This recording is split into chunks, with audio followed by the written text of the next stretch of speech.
ആ വീഡിയോയ്ക്ക് like and share ചെയ്യണം, സബ്സ്ക്രൈബ് ചെയ്യണം.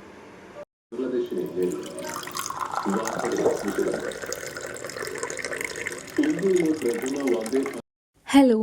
അപ്പോൾ നമ്മൾ എവിടെയായിരുന്നു പറഞ്ഞു നിർത്തിയിട്ടുണ്ടായിരുന്നത്? എനിക്കുണ്ടായ കുറച്ച് മാറ്റങ്ങൾ വേറൊന്നുമല്ല. 13 വയസ്സിൽ അച്ഛൻ മരിച്ചുപോയി.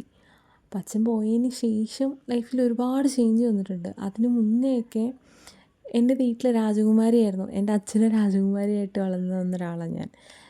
ഒരു ബുദ്ധിമുട്ടും വിഷമങ്ങളും ഒന്നും അറിഞ്ഞിട്ടില്ല. പക്ഷേ അന്ന് വരെ കാവലായിട്ട് എന്നെ നോക്കി വളർത്തി എനിക്കും അമ്മയ്ക്കും ഒരു വലിയ സപ്പോർട്ടായിട്ടുണ്ടായിരുന്ന ഒരാൾ പെട്ടെന്നൊരു ദിവസം പോയപ്പോൾ ഞങ്ങളുടെ ലൈഫ് ഒന്ന് സ്റ്റോപ്പായി. എവിടെ തുടങ്ങണം, എന്ത് ചെയ്യണം ഒന്നും അറിയാത്തൊരു സ്റ്റേജായിരുന്നു.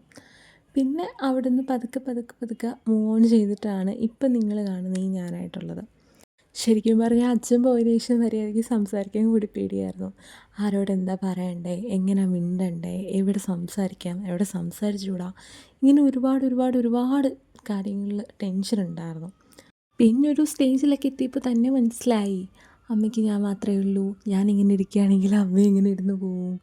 തന്നെ മൂവ് ഓൺ ചെയ്യണം. ഒരാൾ പോയി എന്ന് പറഞ്ഞിട്ട് ലൈഫ് ഇതോടെ തീരെയല്ല എന്നൊക്കെ. അങ്ങനെ അങ്ങനെ അങ്ങനെ ലൈഫിൽ ഹാപ്പിനെസ് തരാനായിട്ട് കുറച്ച് ആളുകളൊക്കെ എത്തിയിട്ടുണ്ടായിരുന്നു. പിന്നെ അവരുടെയൊക്കെ കൂടെ കൂടി അത്യാവശ്യം ഓക്കെ ആയിട്ടൊക്കെ ഇങ്ങനെ പോയി. പിന്നെ എൻ്റെ മാറ്റത്തിൻ്റെയൊക്കെ ഒരു മെയിൻ റീസൺ എൻ്റെ ക്യാമ്പസ് തന്നെയായിരുന്നു കേട്ടോ. അത് ഞാൻ അടുത്ത വീഡിയോ പറയാം.